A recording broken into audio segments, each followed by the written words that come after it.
Hi everyone, as we're rolling into the holiday season, it's time to do something really special. A few years ago, I wrote an epic adventure. It was called Timeless, Diego and the Rangers of the Vast Atlantic. And it's been a few years since we've seen Diego, and just like in real life, as we've gotten older and faced a lot of challenges, so has Diego. In fact, I wanted to reintroduce you to Diego, how he's going to appear in his next adventure. He's a little older, he's a little wiser, he's a little stronger, and today I'm going to share with you the process of making this painting.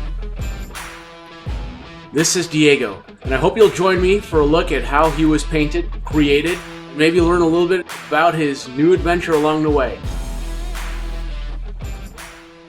Let's take a look at the Diego painting.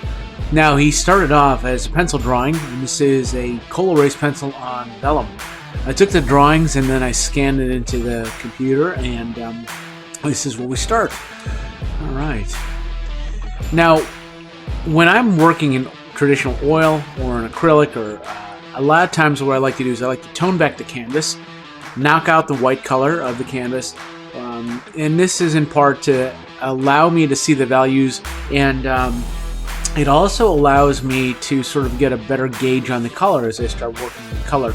And already at this stage, I start thinking about the main setup that I want to do, and I know that blue is going to be a really key color, especially in Diego's jacket, and I sort of wanted to offset from that blue. I toned back the canvas in a kind of a warmer tone to sort of just react to the blue colors I knew I would be introducing later on. When you're working digitally, I try to emulate the same sort of methods and approaches that I would use in oil painting or acrylic painting as I'm painting digitally. In fact, the thinking is still all the same. It's just how I use the tools.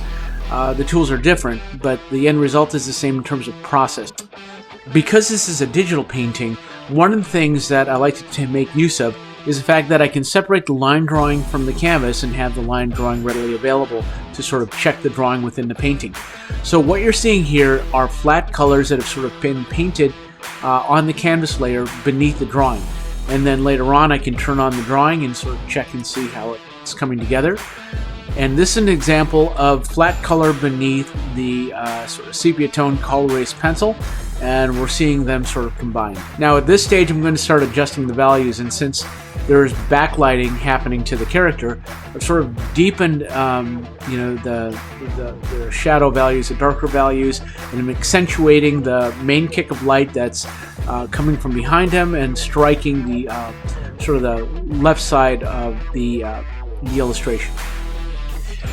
In this part, what you're seeing happen is you're seeing me play with some warm complementary colors, and they're starting to interlock within that sort of blue color, that passage. And the thing is that by creating color vibrations, you sort of create a lot more life and activity and a little bit more of a kind of nuance to the color. As your eye will see it in real life, you're going to actually see warms and cools within lights and shadows, and you try to bring that kind of sort of feel to the arrangement and the harmonies of the color. Now, in doing so, it changed the values. When I started to add some of these warms, it started to lift the values up, and so I'm continually sort of like working back and forth on adjusting the temperature of interlocking colors and then keeping the values in check. Now, as I start to carve out the form, as I start to carve out the light, I'm starting to work out some of the planes that go across the changes within the face, within the jacket, within the different props. I'm also thinking about the way that light is falling around the character, behind the character, and I'm going to start plotting out the path of light that is going to affect what's happening within the character. So we're seeing the changes in the background that are showing this. This is refining it even further. So now I know in the end I want to have a light background, but I know that I also want to do something interesting. In fact, what I want to do is sort of emulate the kind of brushwork that Golden Age illustrator J.C. Leyendecker would paint into his illustrations. And so in order to do that, in order to paint back the light into the background, I'm darkening it down, giving it a pathway so there's a fall off from top to bottom, coming from behind the character, and it's going to give me room to sort of paint the light back in very designed sort of brushwork. The other thing you'll notice about this stage is that I'm really starting to hit some of the accents of light. Like this light is really sort of blooming to the left of Diego's head, and that is going to sort of be a key point that I'm going to kind of radiate the design of light from that area. Now, this is an interesting thing. This always happens to me in drawings. If I've done a drawing, a pencil drawing, and I start to paint that pencil drawing, a lot of times what happens is by giving it form, by giving it value, by giving it color, I'll notice that there's things that need to be adjusted, or things that sort of, my gut's sort of telling me that need to be tweaked. In this case, seeing the way that Diego's face was coming about, I felt like the expression wasn't quite right for what I was going after, and plus, I felt like I was making him feel a little bit too old. Now, he is older in this painting. The character is older within this next adventure. However, I didn't want to make him too old. You know, he's still a young teenage boy. So between the ages of 14 and 15 when we meet up with him in the second adventure. So one of the things I did was I made his eyes larger, and I changed the expression a little bit before. So this is a look at how his eyes were in my initial drawing and in the block-in. And that is, it's slightly widened, slightly made larger, and just tweaking the expression ever so slightly. Now, the next step is to go back and begin to refine even further. Refine the light, the shadows, light within the shadows, and the shapes as well. Now, we are really starting to refine the light. I'm starting to place the sort of design brushwork of light behind the character, and we're sort of seeing a texture being created across that. And as I'm doing that now, I'm working that sort of design of brushwork that's happening around and behind the character into the character and on top of the form. I mean, a little bit of this has been going on along the way, but now I'm paying really attention as I'm moving closer and closer towards the finish to get everything cohesive and working within the same sort of language. We are now even further refining the light and final painting on Diego's face. And there's something, another key thing, change happened here for me.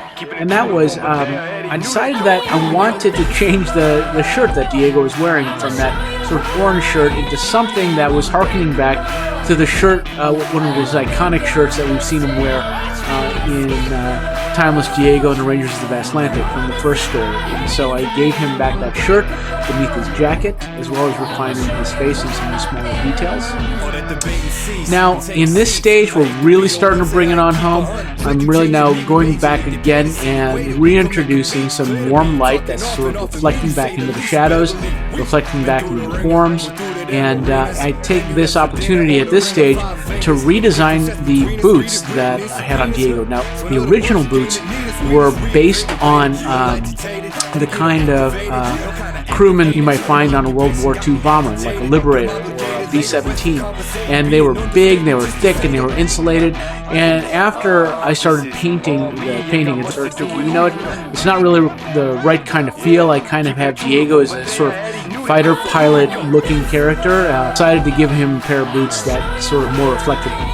Now I'm making the final revisions to the design within the props, within the paint strokes on the illustration of Diego, and then the boots, obviously, you can see here. You'll also notice that I've sort of added the cast shadow that's coming from Diego, which is kind of tying into the light that is situated behind him. And I've also extended the canvas because it felt better, I think, spatially and compositionally to bring it down a bit more.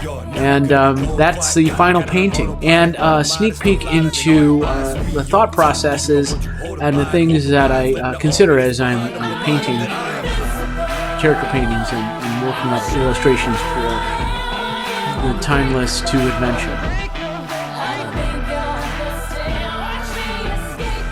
Well, I hope you enjoyed that.